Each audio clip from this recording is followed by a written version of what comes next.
વ્રજધામ સંકુલમાં સુવિધાસભર અતિથિ ભવનનું આજે ગૃહ રાજ્યમંત્રી હર્ષ સંઘવીના હસ્તે ઉદ્ઘાટન કરાયું।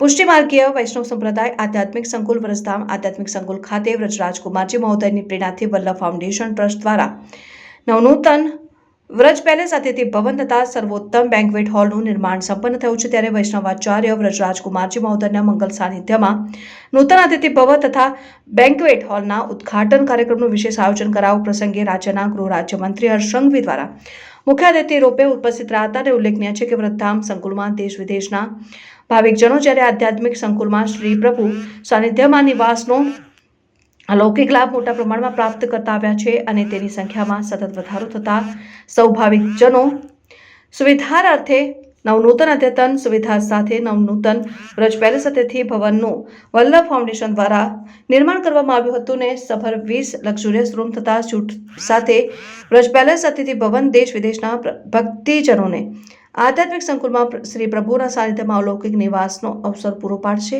વ્રજધામના કાર્યક્રમમાં ભારતીય જનતા પાર્ટીના પ્રમુખ ડોક્ટર વિજય શાહ, રાવપુરા વિધાનસભાના ધારાસભ્ય બાળકૃષ્ણ શુક્લ, મેયર ભરત ડાંગર, પૂર્વ સાંસદ રંજનબેન ભટ્ટ સાથે મોટી સંખ્યામાં ભક્તો ઉપસ્થિત।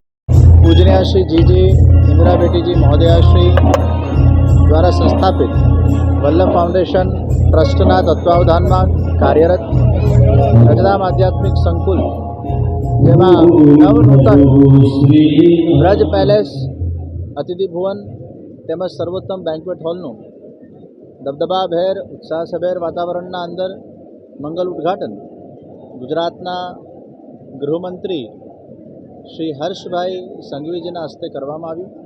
સાથે સાથે વડોદરાના રાજકીય, સામાજિક, શૈક્ષણિક બધા જ મહાનુભાવો આજે અહીંયા ઉપસ્થિત રહ્યા છે।